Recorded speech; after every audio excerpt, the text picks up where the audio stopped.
We've got one film we didn't have time for on the main show, and that was on Netflix. It's called The Discovery. Indeed it is, yeah. Netflix have been having a bit of a... They've been crushing it. Yeah, to be honest, in terms of...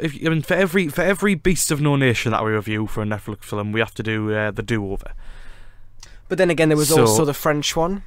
And what was it called? What was it?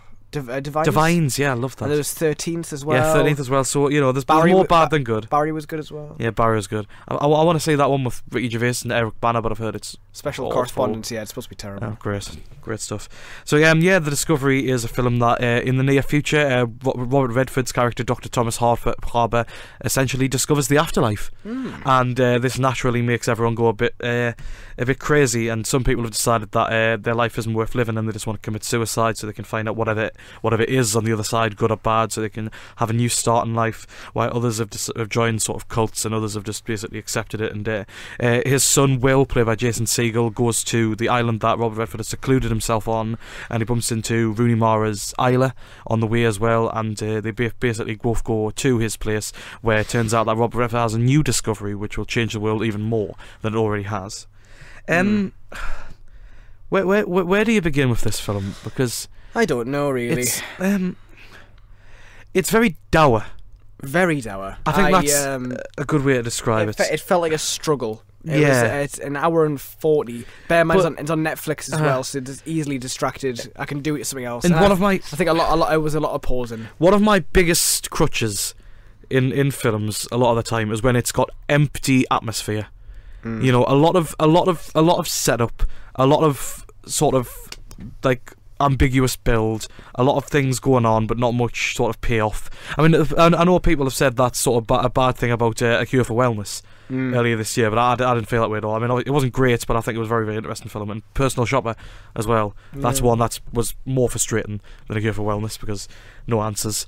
But a film that has a lot of setup and not much payoff. And I think this film, it is quite dour in the sense that there is a lot of sort of questions that are raised, and a lot of things that it's happy just to leave extremely ambiguous, and it doesn't really always pay off in the best way. And I think as it reaches a sort of climax to the film, it becomes very, very Inception-y, for lack of a better phrase. I think the ending, it tries to be a lot more confusing than it should, to be honest. And I think, I know you said it dragged, but I think it could have used more time, because it didn't have the time to flesh out its characters and its world sufficiently, that when it gets to the point that it does by the end of the film, it doesn't feel like the hammer blow that it should. No. And because of that, it just didn't land with the desired effect. I completely agree, I think I wouldn't have wanted to be longer, but I think it could have used its time better. Yeah. I think the relationship between Segel, or whatever you call him, Segel, and Rooney Mara was a bit rubbish, really. I love Rooney Mara, and if you're going to put her on the screen, give us somebody interesting to act opposite, because I think Jason, I think he's just so bland, he almost faded away. I kind of like that, because the sort of like, it's the little character moments like that that really got me into the film, because they're not just like, they're very complex and tortured characters, and that scene in the bedroom where Rooney Mara's just sort of monologuing, and then she basically just has to hold his hand, just like out of platonicness to start with, at least. It's just little moments like that added up to me in this film, but there's a bit too much sort of just gazing off into the sunset from Jason Segel, and a bit too much like empty ambiguity to really nail it, because the world is really interesting, and the premise that there is an afterlife is an amazing premise.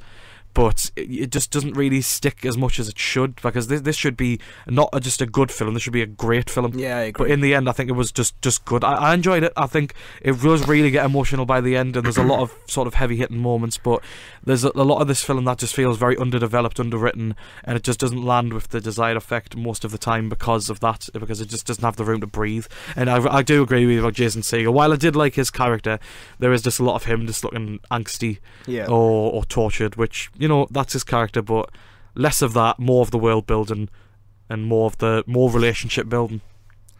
There's definitely something there, but it feels like a missed opportunity. I do love. I prefer with dark hair. Gotta say, blonde hair. Yeah, it feels weird seeing a long blonde hair. It's odd. It's really odd. But it was fine. It was alright, but I think with a concept as good as that, it can't help but feel like a missed opportunity. Yeah. Shame. It feels like it feels like it's got heart, desperately trying to get out, but it's struggling to get out because of that ambiguity. Yeah. That doesn't go. Completely. Yeah. It's on Netflix, so you've not got to go and venture out the cinema tonight. Yeah. I was going to say tonight, easy watch. It's not really. It drags. It felt really long. But I was entertained by it. I mean, it did drag, but I was invested in it. But I wish I was invested more. Same.